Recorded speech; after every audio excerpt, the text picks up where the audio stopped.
Hi guys, নমস্কাৰ, good evening and welcome back to my channel Tarali's Assamese world. আৰু মই তৰালি। কি খবৰ আপোনালোকৰ? আশা কৰোঁ চবে নিশ্চয় ভালে কুশলেই আছে আৰু সদায় ভালে কুশলেই থাকক।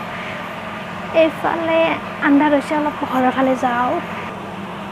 এইফালে অলপ পোহৰ আছে। আজি হৈছে বৃহস্পতিবাৰ আৰু আজি এতিয়া ৰাতি বাজিছে 9:30 মানে 9:30 বাজে গ'ল, 10টাই বাজিল। মোটামুটি আমি ৰাতিৰ ডিনাৰো কৰিলোঁ।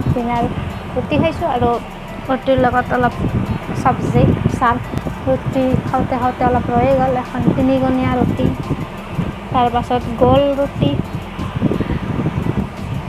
আচলতে আমি ৰুটি খাই ভাল নাপাওঁ। ৰুটি মানে তেলত দিয়া যিটো পুৰি সেইটো খাই ভাল পাওঁ, বাট শুকান ৰুটি খাই ভাল নাপাওঁ। সেইকাৰণে শুকান ৰুটি বনাইছোঁ মই আজি অলপ বেলেগ আকৃতিৰে, যাতে দেখাত চকুকেইটা যি ভাল লাগে, চকু দি ভাল লাগিলে পেটত যাওঁতে অলপ ভাল লাগিব। সেইকাৰণে এখন ত্ৰিভুজ, এখন বৰ্গাকৃতি, এখন গোলাকাৰ, এখন কিবা তেনেকৈ বনাইছোঁ আৰু তেনেকৈ বনাই খাইছোঁ। নহ'লে সদায় তেলত পুৰা খাই থাকিলে গেষ্ট্ৰিক হয় ন, গেষ্ট্ৰিক এনেই বহুত বেছি গেষ্ট্ৰিক হ'ব। তাৰপিছত খাব নালাগে, তেল ইমান বহুত ভাল নহয়, একদিন খোৱাটো বেলেগ কথা। সেইকাৰণে আজি শুকান ৰুটি তেনেদৰে কৰিছোঁ। আৰু বেকগ্ৰাউণ্ডতে এইটো চাউণ্ড শুনি আছে, এইটো হৈছে ফেনৰ চাউণ্ড, যিটো আপোনালোকে শুনি থাকিব গোটেই ভিডিঅ'টোতে। কাৰণ ফেন বন্ধ কৰিব নোৱাৰি এই গৰমত, তাৰ কাৰণে চৰি। আৰু লগতে আজি ৰাতি ভিডিঅ' আৰম্ভ কৰিলোঁ। আচলতে এই ভিডিঅ'টো ৰাতি নাই, পুৱাই আৰম্ভ কৰিছিলোঁ। পুৱাই কৰিব লৈছিলোঁ, কিন্তু পুৱা অলপ তাড়াতাড়ি লাগে, জল্দি লাগে। কাৰণ পুৱা ভাত বনাব লাগে, অফিচ যাব লাগে, মই যাব নালাগে, মিষ্টাৰে যাব লাগে, তো তাৰ কাৰণে।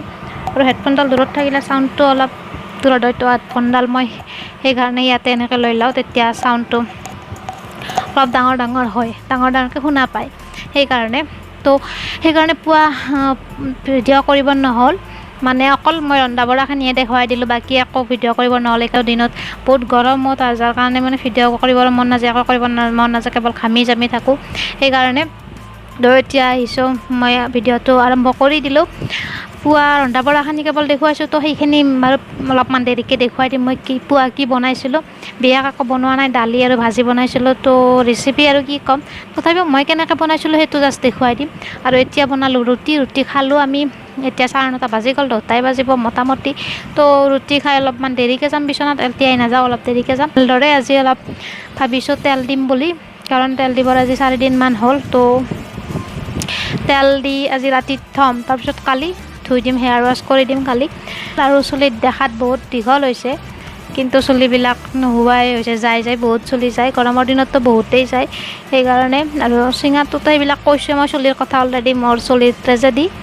তো এতিয়া যাওঁ তেল দিবলৈ, অলপমান মালিচ কৰি দিওঁ তেলেৰে, তাৰপাছত আৰু আপোনালোকক লগ পাম। এইজন হৈছে মোৰ হাজবেণ্ড, মিষ্টাৰ মালিক, বা বেলেগ উপাধিয়ে 10টামান, যাক মোৰ ভিডিঅ'ত আনিবৰ কাৰণে 1000বাৰ ৰিকুৱেষ্ট কৰিব লাগে। এটাই কথা,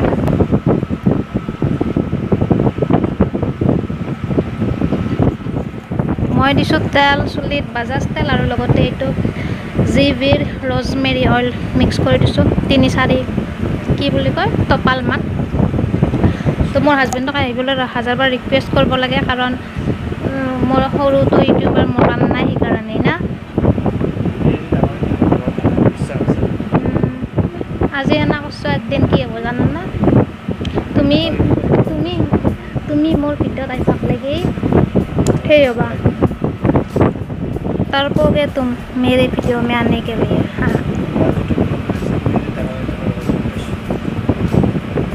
কি কৈছ? তুমি যিটো গ্ৰ'থ হৈ আছা, তুমি এদিন ডাঙৰ ইউটিউবাৰ হ'বা, মই জানো। ভালকৈ দে।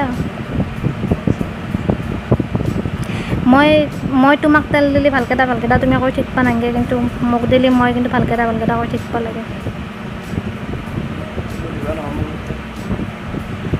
মইতো তোমাক ভালকৈ দাম না, তুমি মোক ভালকৈ দিব লাগে। তো আমাৰ তেল মালিচ হৈ থকা সময়খিনি আপোনালোকে চাই লওক, পুৱা মই কি বনাইছিলোঁ সেইখিনি। তাৰপাছত আমাৰো এইখিনি হৈ যাওক, আপোনালোকেও সেইখিনি চাই লওক, তাৰপিছত লগ পাম। তো সোনকাল বনাব লাগে। মই জিকা আৰু আলুৰ চব্জি ভাজি বনাম আৰু লগতে দালি বনাম। তো জিকা আলুৰ ভাজি বনাবলৈ পিঁয়াজ লৈছোঁ, এইটো মিডিয়াম চাইজৰ, আলু এটা লৈছোঁ ডাঙৰ চাইজৰ কুটি, আৰু জলকীয়া লৈছোঁ 4টা কেঁচা জলকীয়া। তাৰপিছত আহক তাড়াতাড়ি বনাই লওঁ, নহ'লে দেৰি হৈ যাব পুৱা। তো কেৰাহীটো বহাই দিছোঁ গেছত। কেৰাহীটো গৰম হোৱাৰ লগে লগে মিঠাতেল দিছোঁ। মিঠাতেলখিনি গৰম হোৱাৰ লগে লগে দিছোঁ পিঁয়াজখিনি অলপ সময় ভাজি ল'ম। তাৰ পাছতে জলকীয়াকেইটা দি দিম। জলকীয়াকেইটা দিয়াৰ পাছত জলকীয়াৰ লগত পিঁয়াজখিনি আৰু অলপ সময় ভাজি ল'ম। তাৰ পাছতে ইয়াতে আলুখিনি দিম। মই আলুখিনি আগে দিম জিকাতকৈ, কাৰণ আলু অলপ সিজোতে টাইম লাগে আৰু জিকাটো সোনকালে সিজি যাব। পানীও জিকাই এৰি দিব, তো তাৰ লগত সিজি যায়। আলুখিনি অলপ টাইম লাগে, সেইকাৰণে আলুখিনি দি কিনে মিক্স কৰি ল'ম। তাৰপাছত নিমখ দিম। নিমখ দি উঠি আৰু অলপ মিক্স কৰি ল'ম নিমখখিনি। তাৰপিছত ঢাকনিখন দি থৈ দিম 3 মিনিট সময়ৰ কাৰণে। এইখিনি গোটেই মই মিডিয়াম ফ্লেমত কৰিছোঁ। মই 3 মিনিট সময়ৰ কাৰণে ঢাকনিখন দি থৈ দিছিলোঁ, কিন্তু এটা ফোন আহি গ'ল, যাৰ কাৰণে মই 5 মিনিট মানে হৈ গ'ল, যাৰ কাৰণে আলুখিনি তলাত লাগিছে, তো দোৱাই গৈছে। তো ইয়াতে আৰু শুকান মছলাখিনি দিছোঁ, হালধি, জিৰা আৰু ধনিয়া দিছোঁ। তাৰপাছত পানী দি পেলাই ভাজি ল'ম 2 মিনিটৰ কাৰণে ঢাকনিখন দি পেলাই। তাৰপিছত ঢাকনিখন গুচাই পেলাই মিক্স কৰি পেলাই ইয়াতে জিকাখিনি দি দিম। জিকাখিনিও ভালদৰে মিক্স কৰি ল'ম আলুখিনিৰ লগত, মছলাখিনিৰ লগত, আৰু ঢাকনিখন দি থৈ দিম 5 মিনিট সময়ৰ কাৰণে। তো 5 মিনিট সময়ত আমি এতিয়া দালি ৰেডি কৰোঁ। দালি তো কুকাৰটো বহাইছোঁ গেছত। তাৰপিছত ঘি দিছোঁ গৰম হোৱাৰ লগে লগে। ইয়াতে দিছোঁ পিঁয়াজ এটা, আৰু পিঁয়াজখিনি মিক্স কৰি দিম। তো মই দালি আজি ঘিতে বনাম, সেইকাৰণে ঘি দিছোঁ, আৰু লগতে এটা শুকান জলকীয়াও দিছোঁ। আৰু মাজে মাজে মই সেইখিনি ঢাকনখন গুচাই পেলাই ভাজিখিনিও লৰাই থাকিম। তাৰপিছত দালিত দিছোঁ আদা নহৰু লগতে হালধি আৰু জিৰা, বেলেগ দিয়া নাই, মিক্স কৰি দিম। এতিয়া মিক্স কৰি দি পেলাই দালিখিনি দি দিম। দালি মই আমাৰ দুটা হোৱাকৈ তেনেকৈ দিছিলোঁ, সেইখিনি দালি মই এতিয়া দি দিম। তাৰপিছত দালিখিনি দি পেলাই আৰু দালিখিনি ভালদৰে মছলাখিনিৰ লগত মিক্স কৰি ল'ম। মিক্স কৰি লৈ ঢাকনিখন দি থৈ দিম 3 মিনিট সময়ৰ কাৰণে। মাজে মাজে মই ভাজিখনো চাই থাকিম। তাৰ পাছত ঢাকনিখন গুচাইছোঁ। 3 মিনিটৰ পিছত একবাৰ মিক্স কৰি ল'ম। লৈ পেলাই এতিয়া পানী দিম, আমাৰ যিমান পানী লাগে। মই মোটামুটি 1 গিলাচ পানী দিছোঁ, আমি দুটাৰ কাৰণে ধুনীয়াকৈ হৈ যায় 1 গিলাচ পানীত। তো সেইখিনি পানী দিছোঁ, দি পেলাই এতিয়া ঢাকনিখন মাৰি থৈ দিম। দালি হৈ থাকিব, 3টা হুইচেল গ'লে দালি আমাৰ হৈ যাব ৰেডি। তো তাৰ পাছত এতিয়া আমাৰ 5 মিনিটো হৈ গ'ল। তো নিমখখিনিও দি দিম দালিত। তো নিমখখিনি দি ঢাকনখিনি মাৰি দিম, তাৰপিছত হৈ যাব দালি। তাৰপিছত এতিয়া আমি 5 মিনিট হৈ গ'ল। তো ভাজিখনো মোটামুটি হৈছে, চাওক ভাজিও হৈ গ'ল ৰেডি। তো ৰাতিপুৱা তেনেকৈ খালোঁ ভাত। খাবলৈ বহুত টেষ্টি হৈছিলে, ভাল লাগিছিলে। মই এনেকৈ দালি বনাওঁ, দুটা পদ্ধতিটো দেখুৱাই দিলোঁ আপোনাক। অলৰেডি ভিডিঅ'ত কৈছোঁ মই আগতে যে মই বেলেগ ধৰণেৰে দালি বনাই থাকোঁ, কাৰণ দালি টেষ্টটো বেলেগ হৈ থাকিলে ভাল লাগে, কাৰণ দালি সদায় খোৱাই যায়তো, সেইকাৰণে একেটা টেষ্টতে খাব ভাল নালাগে। তো দুটাতো মই দেখুৱাই দিছোঁ অলৰেডি আগৰ ভিডিঅ'ত, এটা আৰু আজি এটা দেখুৱালোঁ। বাকীবোৰো কেনেধৰণে মই বনাওঁ সেইবিলাক আপোনালোকে দেখা পাই থাকিব। লাহে লাহে ভিডিঅ'বোৰ চাই থাকিব, তেতিয়া গম পাই যাব। তো এতিয়া মোৰ হৈ গ'ল তেল মালিচ, আৰু মই হাজবেণ্ডকো দি দিলোঁ ভালদৰে। তেতিয়া এনেকৈ থাকিম আজি। কালি ৰাতিপুৱা বা কালি এটা টাইমত ধুই দিম, হেয়াৰ ৱাছ কৰি দিম চেম্পু আৰু কণ্ডিশ্যনাৰে।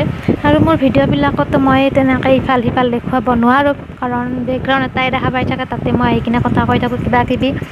কাৰণ ৰুমটোত কি দেখুৱাব লাগে তেনেকুৱা দেখুৱাব লগা নাই, ইফাল সিফাল দেখুৱাব লগা। আৰু এতিয়া লকডাউনৰ কাৰণে ৰুমৰ ভিতৰতে সোমাই আছোঁ, বাহিৰত গ'লে হয়তো কিবা কিবি দেখুৱাব পাৰিলোঁ হয়।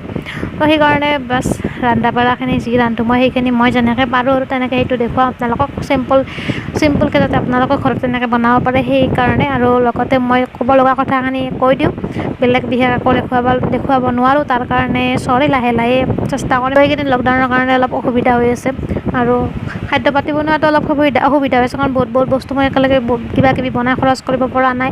ছেভ কৰি ৰাখিব লগা 14 দিন লকডাউন অলপ বেছি সহজ কথা নহয়, সেইকাৰণে বৰফি বনাম বুলি ভাবিছিলোঁ, যিটো আজিলৈকে বনোৱা নাই, কাৰণ গাখীৰ যদি শেষ হৈ যায় আৰু দিগদাৰ হৈ যাব, চাহ খাব নাপাম। সেইকাৰণে ভাবি আছোঁ যে কেনেবাকৈ বাৰু কেনেকৈ বনাব পাৰোঁ, কি কৰিব পাৰোঁ, 14 দিন যাবনে নাযায়, সেইকাৰণে চাই আছোঁ বাৰু। লাহে লাহে চাওঁ বনাব পাৰোঁ নে নোৱাৰোঁ, যিবিলাক ভাবিছোঁ। আমিও তেনেকৈ খাই আছোঁ, যে এদিন ভাত খাওঁ, এসাঁজত ভাত খাওঁ, এসাঁজত ৰুটি খাওঁ, তেনেকৈ মিলাই তো তেনেকৈ চলিব লগা হৈছে চবেই। কাৰণ শাক পাচলিবিলাকো বেয়া হৈ গৈছে। আমি যি শাক পাচলি বজাৰ কৰি আনিছিলোঁ, তিয়ঁহ কিবা কিবি, এইবিলাকো মই শেষ কৰি দিলোঁ, কাৰণ বেয়া হ'ব আৰম্ভ কৰিছিলে অলপ অলপকৈ বনাই আছিলোঁ কিন্তু বেয়া হ'ব আৰম্ভ কৰাৰ কাৰণে আজি দুপৰীয়া মই চব শেষ কৰি দিলোঁ এতিয়া আৰু আলু আছে বেলেগ নাই তো আলু ভাত দালি তেনেকৈ খাই থাকিব লাগিব আৰু কিবা কিবি আছে পিছত চয়াবিন আৰু কণী তেনেকৈ কিবা কিবি আছে বিশেষ শাক পাচলি বেলেগ বিশেষ একো নাই তো তেনেকৈ আৰু এইকেইদিন কিবাকৈ পাৰ কৰিলে হ'ল আৰু তাৰপিছত হয়তো খোলা দিব বা খোলা নিদিলে হয়তো গেলামাল দোকান খোলা দিব লকডাউন দি থাকিলেও তেতিয়া আৰু বজাৰ কৰিব পাৰিম অলপ চলপ আজিলৈকে ইয়াতে এণ্ড কৰোঁ আপোনালোকক লগ পাম নেক্সট ব্লগত তেতিয়ালৈকে এইটো ব্লগ মোৰ চাই কেনেকুৱা পালে নিশ্চয় জনাব আৰু যদি ভাল লাগিলে নিশ্চয় লাইক কৰিব লগতে শ্বেয়াৰ কৰি দিব আৰু মোৰ চেনেলটো ছাবস্ক্ৰাইব কৰিব ছাবস্ক্ৰাইব কৰাৰ যে বেল আইকন আছে সেইটো ক্লিক কৰি দিব তেতিয়াই মই যিকোনো ভিডিঅ' দিলে আপোনালোকে নটিফিকেশ্যন পাব আৰু আহি পেলাই চাব পাৰিব আৰু কিবা যদি ক'ব লগা আছে কমেণ্ট কৰি জনাব কেনেকুৱা লাগিছে কি কথা এইবিলাক চব কমেণ্ট কৰি মোক জনাব পাৰিব কমেণ্ট কৰিব নিশ্চয় আৰু লগ পাম আপোনালোকক নেক্সট ব্লগত তেতিয়ালৈকে চাই থাকিব মোৰ ভিডিঅ'বিলাক আৰু ৱেইট কৰক মোৰ ভিডিঅ' আহি থাকিব চাই থাকিব tata bye bye love you be happy